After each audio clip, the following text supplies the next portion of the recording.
de la Fuerza Aérea de Estados Unidos llegaron a Manta para iniciar operaciones temporales contra el narcotráfico. Su presencia se enmarca en 2 acuerdos de cooperación firmados con ese país. Los 2 insurgentes que fueron abatidos por el ejército ecuatoriano en Tulcán pertenecían a la compañía Raúl Reyes del Frente 38 de las FARC de Colombia y se dedicaban a la extorsión de agricultores de la parroquia Julio Andrade. 7 personas fueron ejecutadas en una nueva masacre en plena zona céntrica de Puerto Viejo. Los sicarios simularon un operativo, irrumpieron en una vivienda para maniatar y balear a las víctimas, según testigos. Un ciudadano con autismo acudió a la justicia para exigir que se le permitiera renovar su licencia de conducir. La ANT se lo negó aplicando las normas vigentes. La decisión que tome el juez impactará a unas 150,000 personas en condición similar. El presidente Donald Trump declaró al gobierno de Nicolás Maduro como una organización terrorista y ordenó el bloqueo total a buques petroleros que entren o salgan de Venezuela, elevando la tensión entre los 2 países. ¿Qué tal, amigos? Buenas tardes. Iniciamos aquí la información en este miércoles 17 de diciembre. Militares de Estados Unidos llegaron al país para realizar operaciones contra el narcotráfico. Y esto es parte de una estrategia bilateral a largo plazo.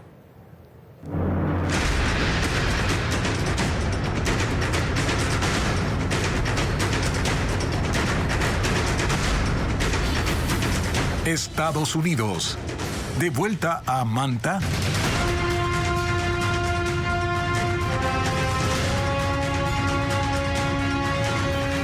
Militares de Estados Unidos están ya en la base de Manta para realizar una operación temporal junto con la Fuerza Aérea Ecuatoriana contra el narcotráfico. La embajada estadounidense dio la bienvenida a los uniformados y aclaró que su presencia se enmarca en los acuerdos bilaterales y conforme a la ley de Ecuador. Paul Romero amplía la información.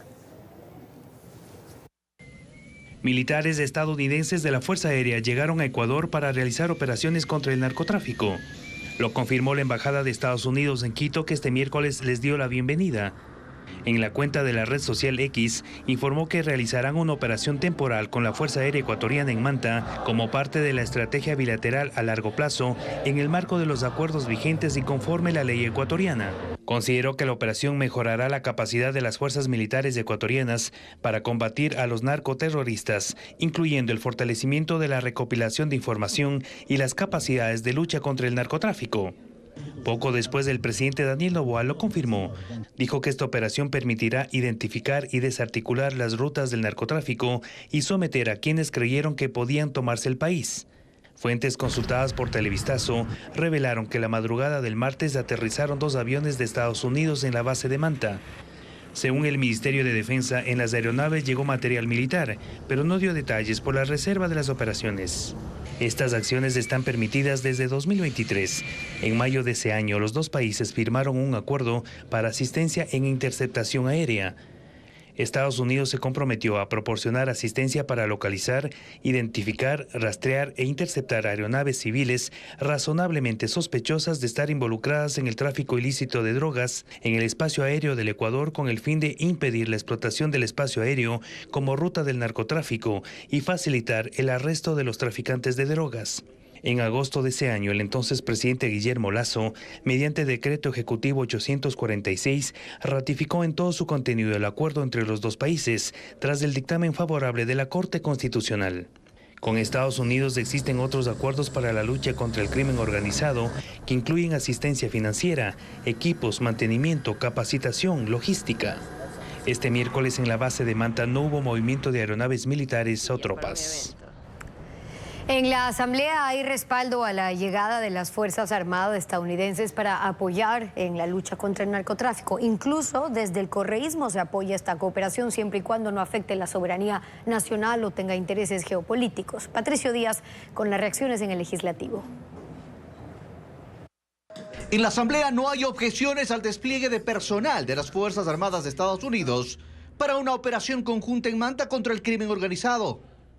Hasta el correísmo acepta la necesidad de apoyo, pero aclara que siempre que no afecte la soberanía ni tenga fines adicionales a la lucha contra el narcotráfico. nuestro respaldo siempre a la paz, a la soberanía, a la libertad, pero que no sea un pretexto para que desde Ecuador se quiera invadir un país como Venezuela, que tiene soberanía y que debe responder y que debe arreglar sus problemas dentro de la democracia interna de Venezuela. En el Partido Social Cristiano creen que es una medida necesaria. Resaltan la importancia de aprovechar acuerdos internacionales para enfrentar la lucha que vive el país contra organizaciones delincuenciales. Lo vamos a respaldar, es necesario, sí. Qué bueno que se pueda hacer vía cooperación militar estos temas. Muchos temas se pueden hacer de esta forma y no necesariamente a través de una asamblea constituyente. Ojalá otros países nos quieran ayudar. El oficialismo le confirma su apoyo al presidente Noboa en este acuerdo con Estados Unidos y confían en el éxito de esta operación conjunta. Tenemos un crimen transnacional que utiliza todos los mecanismos necesarios para atacarnos, como es justamente el vuelo irregular de avionetas. Necesitamos una fuerza armada capacitada. Entonces, qué bueno que exista capacitación técnica en torno a ese tema para nuestra Fuerza Aérea. En la que será tal vez la última sesión presencial de la Asamblea este año, los legisladores tenían previsto tratar dos temas que tienen que ver también con seguridad: la aprobación de un tratado sobre el comercio de armas y la regulación del apoyo complementario de las Fuerzas Armadas a la policía. El grupo armado colombiano que ayer tuvo el enfrentamiento con el ejército de Ecuador en la parroquia Julio Andrade de Tulcán, en Carchi, se dedicaba a extorsionar a agricultores de la zona. Ingresaban armados por pasos informales y zonas montañosas desde Colombia para cobrar las denominadas vacunas. El movimiento en la Brigada 31 Andes es intenso. Aeronaves van y vienen transportando personal que se despliega a lo largo de la frontera norte. Este miércoles, el refuerzo se concentra en los caseríos del Frailejón, Casa Grande, La Estrellita y Chauchín, en las parroquias El Carmelo y Julio Andrade, a 30 kilómetros de Tulcán, en Carchi. Estos caseríos están conectados por caminos de segundo orden que se abren paso hasta enlazar con territorio colombiano, lo que facilita la movilidad irregular en la zona. El enfrentamiento de este martes, que dejó 2 presuntos disidentes de las FARC abatidos por el ejército ecuatoriano, permitió establecer que alrededor de 10 hombres que se identificaban como integrantes de la compañía Raúl Reyes del Frente 48 de la extinta FARC mantenían bajo extorsión a fincas de la zona, llegaban armados, intimidaban a los propietarios y exigían pagos. Según las Fuerzas Armadas, estos hombres no mantenían campamentos en Ecuador, sino que cruzaban desde el país vecino aprovechando la compleja geografía montañosa. Nosotros como Fuerzas Armadas, el ejército ecuatoriano se encuentra realizando de forma permanente las operaciones y cumpliendo su misión fundamental, que es la seguridad y protección de la frontera. La cercanía con la frontera convierte a este sector en uno de los puntos críticos donde en distintos operativos se ha decomisado droga, municiones y mercadería de contrabando. Según Fernando Silva, comandante de la 4ª División del Ejército Amazonas, estos grupos se desplazan desde otras zonas donde las Fuerzas Armadas les han asestado golpes que afectan su financiamiento y que ahora buscan nuevas formas de operar, dirigiendo sus amenazas hacia el sector agrícola del Cantón Tulcán. Un investigado en el caso Narcotentáculos ha acumulado 5 sanciones en el Consejo de la Judicatura y se trata de Marcelo Villegas, exdirector de esa entidad en Manabí durante la administración de Wilman Terán. El Consejo de la Judicatura impuso 5 sanciones a Marcelo Villegas, quien fue director de esa entidad en Manabí cuando Wilman Terán era el presidente. Villegas tiene una serie de denuncias administrativas por malas actuaciones, que terminaron en una amonestación escrita, una multa, 2 suspensiones y la más grave, su destitución. Se trata del funcionario involucrado en el caso Narcotentáculos. La Fiscalía lo investiga por delincuencia organizada en una red de corrupción judicial que operó en la Corte de Manabí y en otros juzgados de esa provincia. Su casa fue allanada en junio pasado, con base en el testimonio de 2 exjueces condenados en el caso Plaga, que confesaron la existencia de una estructura de corrupción que cobraba y pagaba por fallos para liberar a miembros de bandas bandas del crimen organizado y también para abrir o anular procesos disciplinarios. Uno de ellos, el ex juez de Chone, Joffrey Rivera, dijo que pagó $10,000 a Villegas por archivar un proceso. El caso Narcotentáculos sigue en investigación previa. Están involucrados jueces y funcionarios judiciales de Montecristi, Manta, Portoviejo y Chone. Hasta el momento la Fiscalía no pide fecha para procesarlos.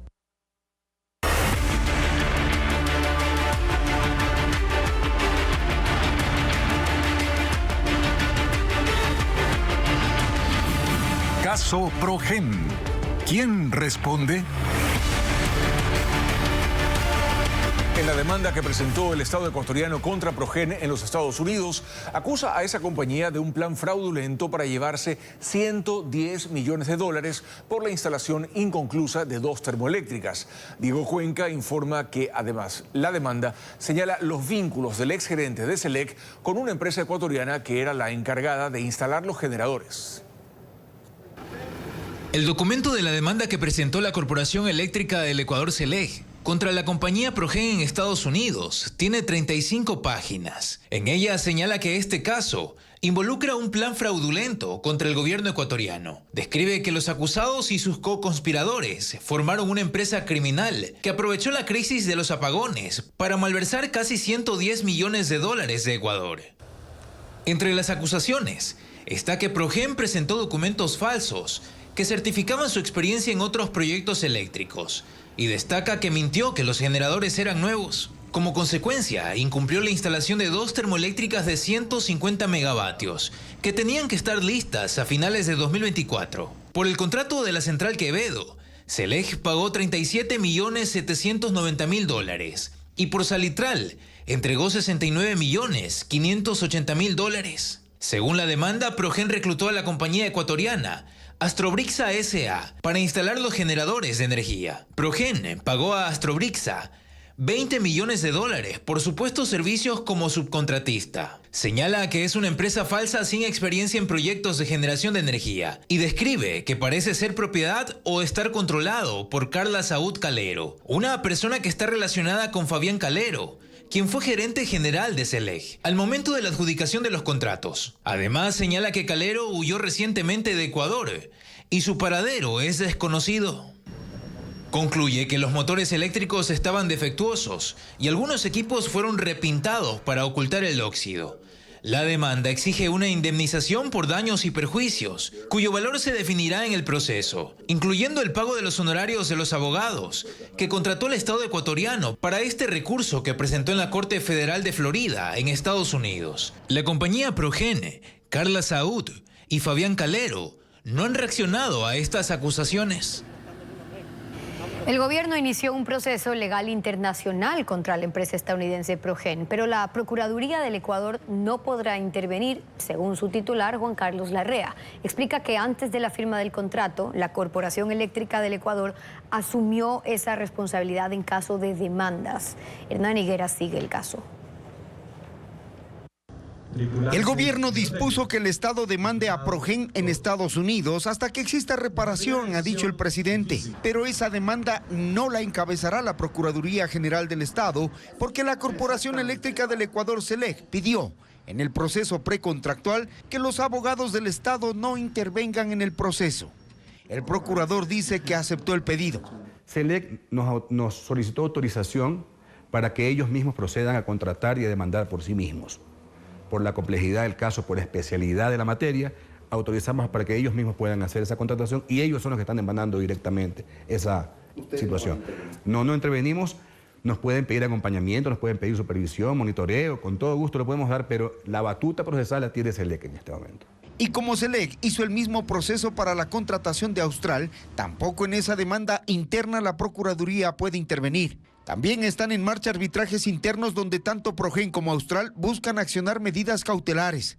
La Procuraduría dice que con su asesoría a los jurídicos de SELEC ha podido frenar hasta el momento un pretendido blindaje. Por ejemplo, en Progen logramos evitar por 4 ocasiones que se adopte una medida cautelarísima que se llamaba. Una medida provisional que permitía, pues, o que hacía que ciertas decisiones tomadas en el contrato no se tuvieran que revertir. Entonces logramos esas victorias también. La intención es estar al tanto de los procedimientos de los abogados de SELEC para intentar recuperar los 175 millones de dólares pagados a Progen y Austral por 3 centrales termoeléctricas que no funcionan. El 24 de diciembre comenzará el juicio contra Aquiles Álvarez y 21 acusados más por comercialización ilícita de combustibles. Según los acusadores, el delito se configuró en el momento en el que se vendió diésel subsidiado para autos al sector industrial que no tenía subsidio, generando así ganancias ilegales. La defensa jurídica de Álvarez dice que se lo intenta enjuiciar por actuación de los puntos de venta, es decir, gasolineras, que son clientes mas no pertenecen al alcalde. El caso AAA, que tendrá su primera audiencia de juicio dentro de 7 días, el 24 de diciembre, acusa a 22 personas naturales y jurídicas de haber comercializado ilegalmente combustibles. Entre ellos está el alcalde de Guayaquil, Aquiles Álvarez. Según la Agencia de Regulación y Control de Hidrocarburos, así es como se cometía el delito. La irregularidad se da cuando el diésel subsidiado del segmento automotriz lo utilizan para el segmento industrial. Es decir, se estaban beneficiando de ese subsidio que el Estado está brindando a la ciudadanía para el parque automotor y lo vendían en el segmento industrial, ganándose un diferencial de más de $1. Y lo mismo lo hacían con el segmento naviero. En el segmento naviero también existía un subsidio, no tan representativo como el automotriz, pero también les generaba un rédito económico ilícito. La defensa de Aquiles Álvarez sostiene que la acusación no tiene fundamentos y que se lo trata de responsabilizar de algo que él no ha cometido. Este caso es tan tirado de los cabellos que se está tratando de responsabilizar al señor Aquiles Álvarez en su calidad de entonces representante legal de la comercializadora por el combustible que eventualmente alguna de las 24 estaciones de servicio que eran clientes de esa comercializadora hubieran realizado a consumidor final. Entre ellas específicamente, que le diga, una estación de servicio en Morona, Santiago, en el Pangui, de la cual el señor Aquiles Álvarez no es ni propietario, ni administrador, ni nada. Pero según los acusadores, la responsabilidad de los comercializadores no consiste únicamente en intermediar la compra de combustible con Petroecuador. ¿Usted cree que el Estado se puede dar el lujo de estar cancelando un margen de comercialización para tener un intermediario pasivo? Es inaceptable. La ley busca una persona que efectúe un control activo. Es la responsabilidad de la comercializadora vigilar qué es lo que sucede en cada una de sus estaciones de servicio. Y si a una comercializadora le incomoda tener que enterarse lo que sucede en el Pangui o en cualquier otra ciudad a las 3 de la mañana, pues tiene que cambiar de tamaño de red o tiene que cambiar de negocio. La defensa sostiene que ellos no tienen nada que ver en lo que esas estaciones de servicio hacían con el combustible. No niegan las irregularidades, solo recalcan que no son responsables de ellas. Lo que se está tratando de hacer es trasladar la responsabilidad de la estación de servicio, que tiene que responder a quién vendió, cuánto vendió, en qué condiciones vendió, al representante legal de la comercializadora que se encontraba en Guayaquil y que no tiene absolutamente nada que ver. El trasfondo de este caso ha sido netamente político desde un inicio. El director de la Agencia de Regulación señala que la comercialización ilícita de combustibles no es el único delito detectado en las investigaciones, pero que eso será motivo de otros procesos legales.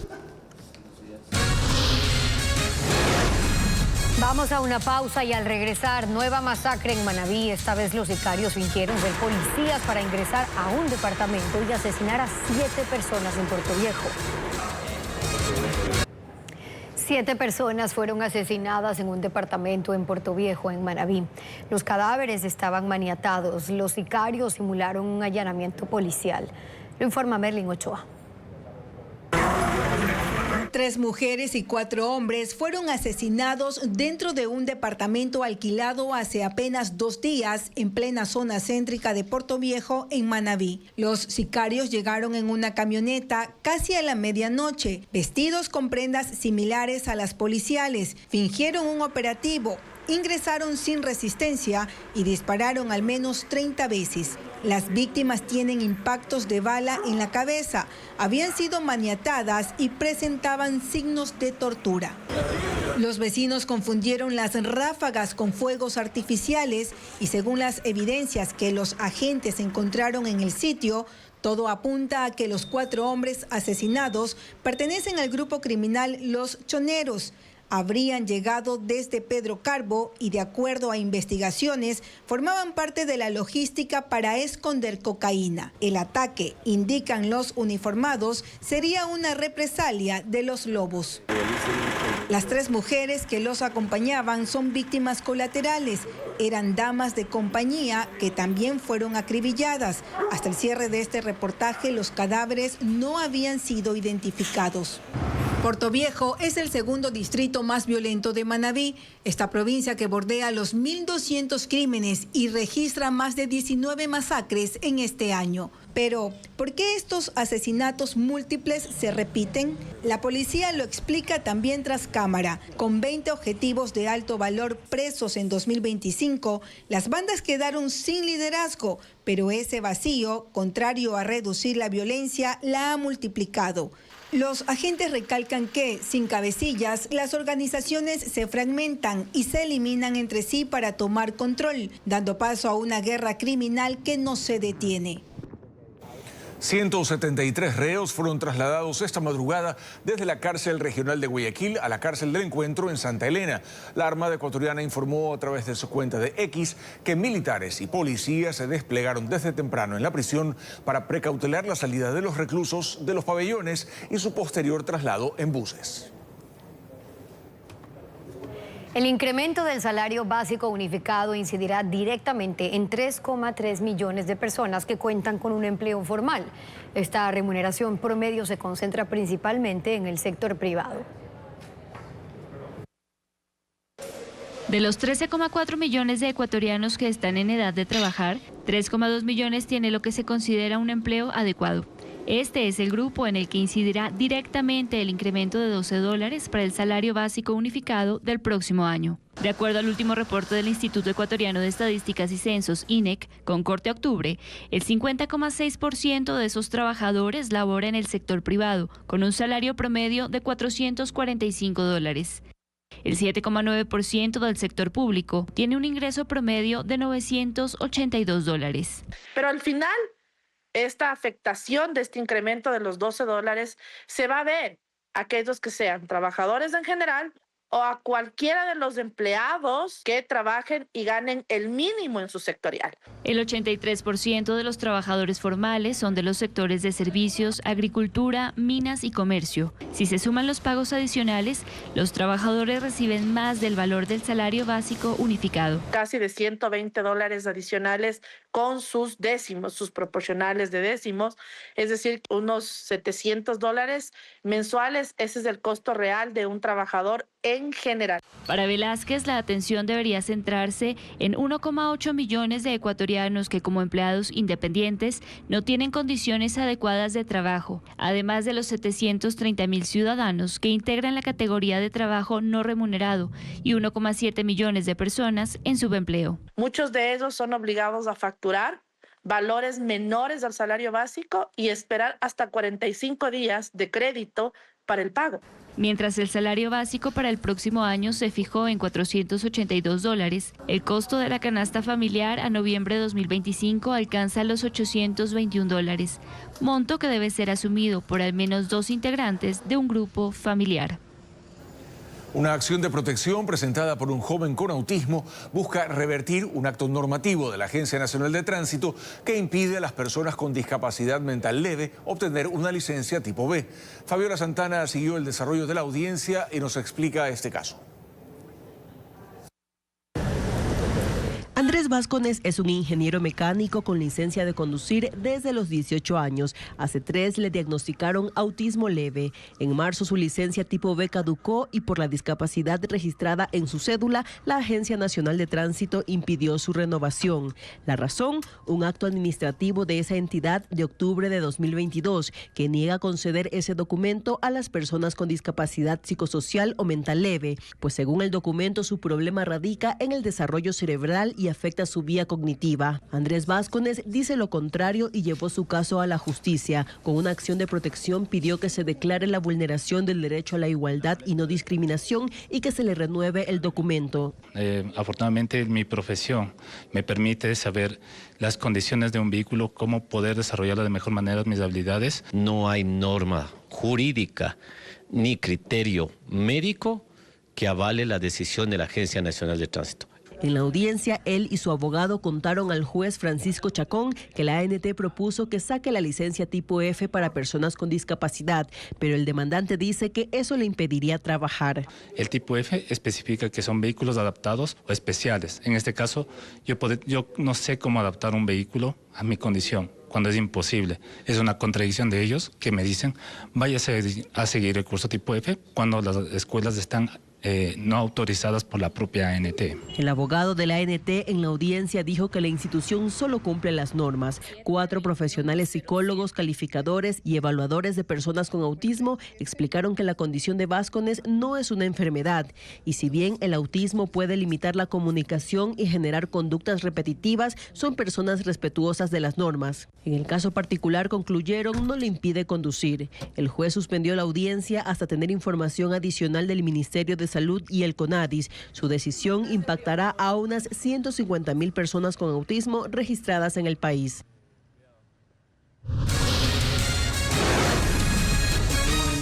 Más adelante en Televistazo, el presidente de Estados Unidos, Donald Trump, declaró al régimen madurista como una organización terrorista y ordenó el bloqueo de los buques petroleros sancionados que entren o salgan de Venezuela.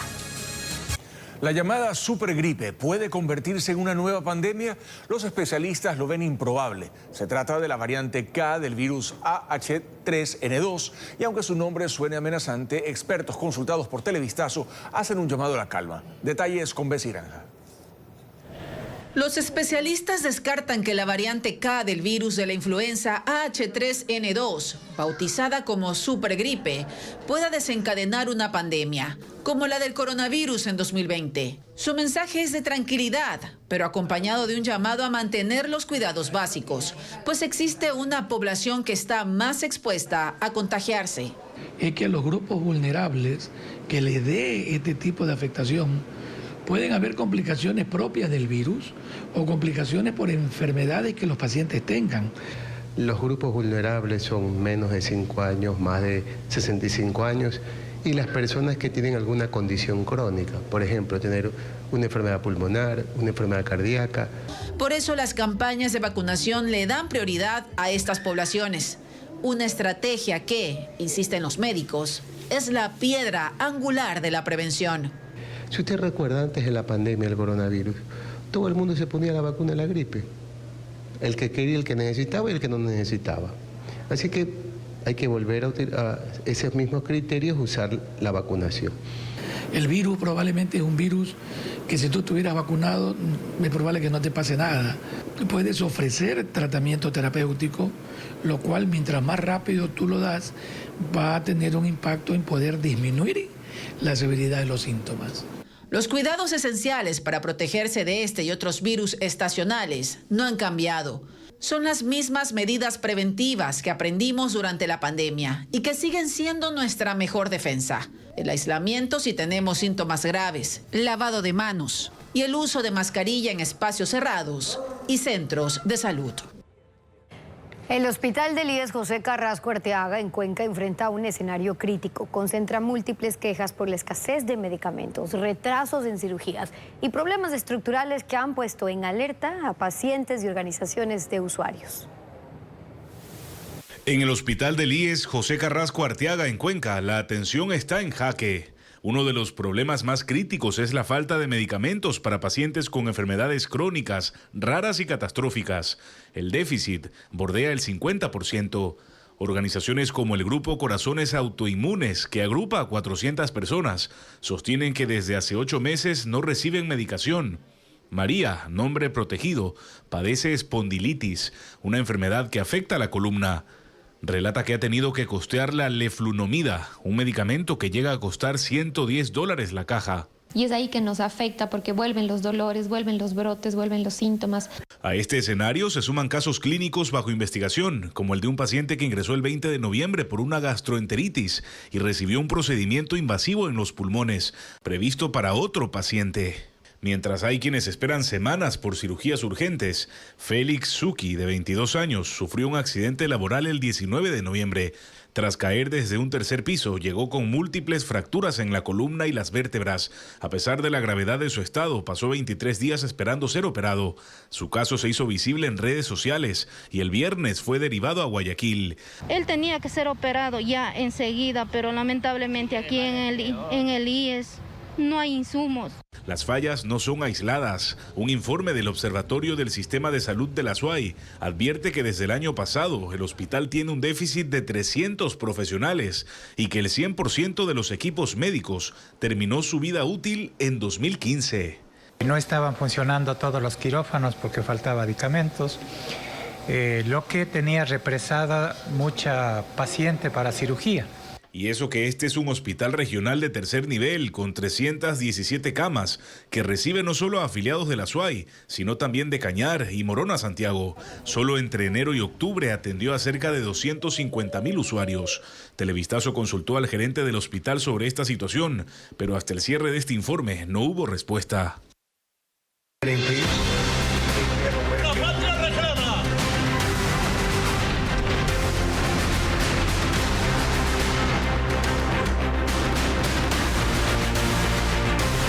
Mundo. El presidente de los Estados Unidos, Donald Trump, declaró al régimen de Nicolás Maduro como una organización terrorista extranjera y ordenó el bloqueo total a buques petroleros sancionados que entren o salgan de ese país. Acusó al régimen de Maduro de robar activos estadounidenses y usarlos para financiar delitos. Caracas respondió denunciando que esto es un intento de Trump para apoderarse de los recursos naturales venezolanos. Estados Unidos apunta contra el petróleo venezolano en medio de su disputa con el régimen de Nicolás Maduro. La noche del martes, el presidente Donald Trump acusó al chavismo de haber robado combustible y bienes estadounidenses para financiar actividades de narcotráfico, asesinatos y secuestros. Y con un mensaje en redes sociales amenazó con aumentar el asedio militar si no lo regresan. Venezuela está completamente rodeada por la armada más grande jamás reunida en la historia de Sudamérica. Esta solo crecerá y la conmoción para ellos será como nunca antes la han visto hasta que devuelvan a Estados Unidos todo el petróleo, las tierras y otros activos que nos robaron previamente. No está claro cuáles activos o tierras se refiere Trump, tampoco de qué manera se le devolverían, pero el mandatario estadounidense aumentó la presión con un bloqueo naval. El régimen venezolano ha sido designado como una organización terrorista extranjera. Por lo tanto, hoy ordenó un bloqueo total y completo de todos los petroleros sancionados que entran y salen de Venezuela, escribió. Se refiere a 18 buques venezolanos, 8 de ellos de gran tamaño, que ahora se exponen a ser incautados por Estados Unidos si salen a aguas internacionales, como ocurrió hace una semana con el barco Skipper. El poder de la nación. Mediante un comunicado, Caracas acusó a Trump de imponer un bloqueo irracional que evidencia su verdadera intención. Fue siempre apropiarse del petróleo, las tierras y minerales del país a través de gigantescas campañas de mentiras y manipulaciones, dice el texto.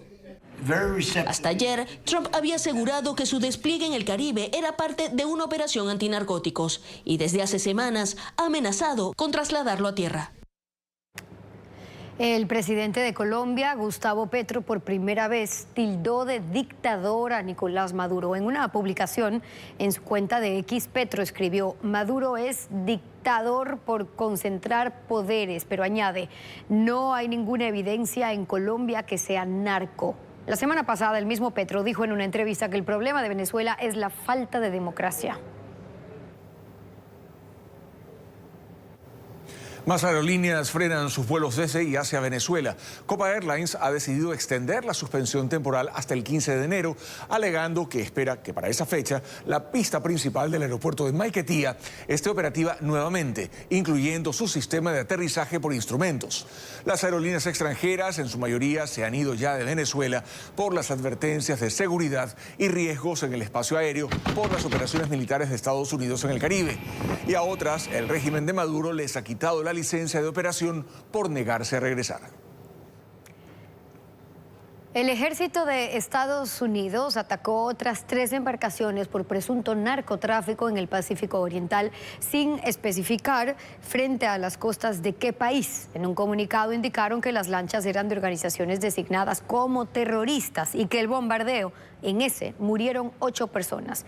El presidente Donald Trump ha justificado los ataques como una medida para frenar la entrada de drogas a Estados Unidos, afirmando que en su país hay un conflicto armado con los cárteles de las drogas. Estados Unidos amplió la lista de países con restricciones parciales o totales de viaje y ahora son 39 naciones cuyos ciudadanos no podrán ir libremente a Estados Unidos y otros solo lo harán en casos excepcionales.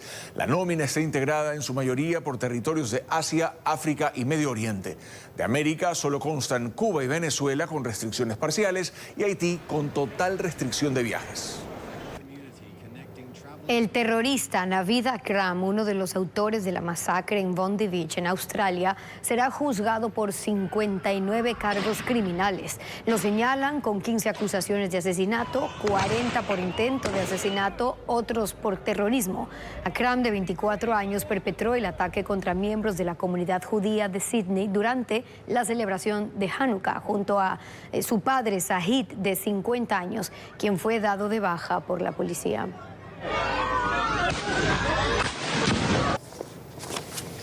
A pocos días de la Navidad continúan los espectáculos musicales gratuitos con temas clásicos de la época. En Guayaquil, la Orquesta Filarmónica presentará el Cascanueces, mientras en Quito, el Teatro México se llenará de voces infantiles y juveniles en un recital. Diana León tiene los detalles en la agenda cultural.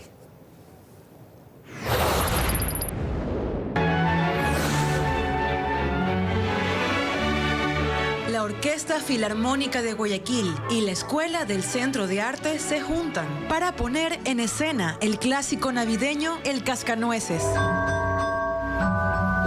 En la presentación también participarán los coros Escoral y Adventista. El show será este jueves 18 en el Teatro Centro de Arte, desde las 7:45 de la noche. La entrada es gratuita.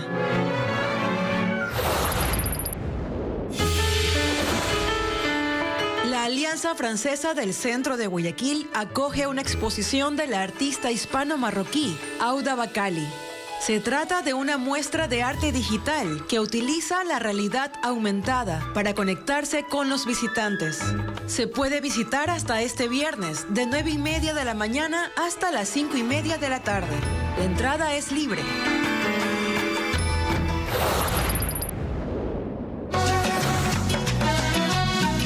El recital Voces de Nochebuena llega al Teatro México en Quito. El evento está a cargo de la Banda Metropolitana y los coros infantil y juvenil del Teatro Sucre. La presentación gratuita será este jueves a las 7 de la noche. La revista Rolling Stone en español publicó una lista con los artistas ecuatorianos que destacan por propuestas innovadoras, más allá del pop latino y el reggaetón. Con Ana María Palacios conozcamos algunos de ellos.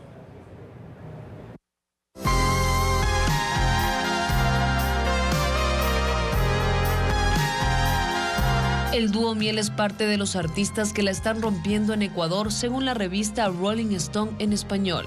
En la publicación se destacan propuestas musicales que van más allá del pop latino. Este dúo está compuesto por Damián Segovia y Martín Flies, quienes se conocen desde la adolescencia en Quito y empezaron en 2018 con una fusión de electrónica y pop. Mi alma se pasa todo el tiempo. La cuencana Carla Guiracocha Neoma. Su álbum debut fue Real, lanzado en 2019. Su propuesta es una mezcla de electro y synth pop.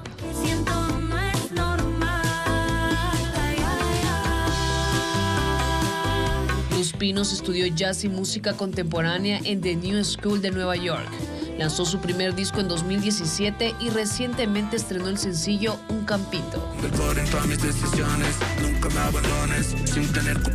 Menino Guto fusiona neo soul, R&B, hip hop e indie pop en su propuesta musical.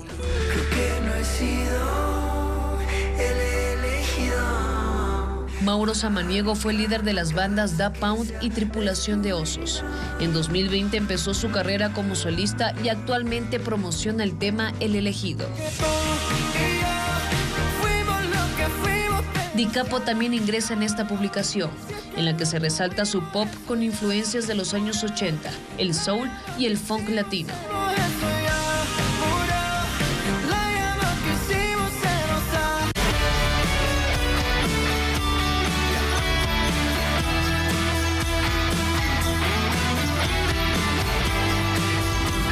Ecuador se contagia de Navidad. Hablamos ahora de las posadas y las novenas que comenzaron esta semana en barrios de Cuenca, Quito y Guayaquil. Familias y amigos se reúnen, cantan, rezan como preparación para el nacimiento del niño Jesús. Luis Alfredo Zúñiga preparó un informe. Les pido posada por amor de Dios. 9 días de reflexión, de unión comunitaria y fe iniciaron este 16 de diciembre. Así lo celebra la Iglesia Católica, aunque hubo barrios que empezaron un día antes. Es la novena de Navidad y en la primera iglesia de Guayaquil, la parroquia Santo Domingo de Guzmán, se vivió entre vecinos, con villancicos y niños disfrazados. Son los habitantes del barrio Las Peñas, el Cerro Santa Ana y Cerro del Carmen, en el centro, que entre cantos iniciaron el evento con la bendición del pesebre, que ya es parte de la tradición. Así debe estar nuestro corazón, dispuesto, preparado, porque alguien especial va a llegar a quedarse. Pero los miembros de la comunidad no se quedan en la parroquia, salen a las calles, cantando villancicos, recorren el Cerro Santa Ana, el Cerro del Carmen y el barrio Las Peñas, se dirigen a los hogares y ahí dan inicio a la novena. Al llegar pidieron posada cantando y juntos rezaron, preparándose para el nacimiento del niño Jesús. En Quito, 300 devotos acudieron a la iglesia de la parroquia de la Santísima Trinidad. 21 catequistas prepararon la novena donde los niños fueron protagonistas. Cantaron villancicos y les preguntaron acerca del Evangelio. Un ambiente familiar y de confraternidad que estuvo acompañado por un coro. En el sur de Cuenca, la novena inició con pirotecnia. En el barrio Carmen del Gullo le dieron así la bienvenida al niño viajero. Los tradicionales cánticos se repitieron para poder ingresar a la iglesia, donde hubo momentos de reflexión sobre el significado de la Navidad y dinámicas con los más pequeños. Conversamos con ellos, hacemos que ellos también reflexionen, pregunten, hagan compromisos entre ellos y frecuentemente tratamos que toda la comunidad participe. Una novena que terminó con música y compartiendo alimentos. Esta tradición se extenderá hasta el 24 de diciembre. Quito se llena del espíritu navideño con ferias, actividades familiares, espacios de entretenimiento para dinamizar el comercio y la vida cultural. Sí, y estos eventos ofrecen también alternativas para las compras de fin de año. Quito vive la Navidad con experiencias que combinan tradición, comercio y entretenimiento. Durante esta temporada, la capital ofrece más de 40 eventos. Entre las actividades están las ferias navideñas. En la entrada a Carapungo, en el norte de la ciudad, más de 5.000 productos se comercializan en una feria que cumple 5 años de funcionamiento. Los visitantes pueden encontrar artesanías, ropa, perfumes, juguetes, bisutería y artículos navideños. La feria reúne a 120 artesanos que atenderán todos los días hasta el 31 de diciembre. En el sur de la ciudad, la feria navideña del Redondel de la Atahualpa registra un repunte en las ventas los últimos días, con una alta demanda de caramelos, papel de regalo, luces y adornos para armar los nacimientos y el árbol. Según los comerciantes, el mayor movimiento se produce desde las 18 horas. Aquí al día se comercializan alrededor de 1.200 fundas de dulces. En el Boulevard de las Naciones Unidas, en cambio, se activó una feria navideña que atiende desde las 10 de la mañana hasta las 8 de la noche. Entre los productos con mayor demanda destacan los suéteres con diseños coloridos. Los centros comerciales también activaron espacios especiales para niños. En ellos hay actividades recreativas y una ambientación completamente navideña. Incluye dinámicas como dibujos de Papá Noel, elaboración de galletas con dulces, escritura de cartas a Santa y decoración de bombillos. Gracias por acompañarnos en esta emisión. Recuerden que para protegerse de los virus respiratorios debe vacunarse, lavarse bien las manos y mantener el aislamiento si presenta síntomas, además de utilizar una mascarilla. Las noticias se actualizan minuto a minuto en ecuavisa.com y en nuestras redes sociales. Y Televistazo vuelve a las 19 horas. Que tengan una buena tarde.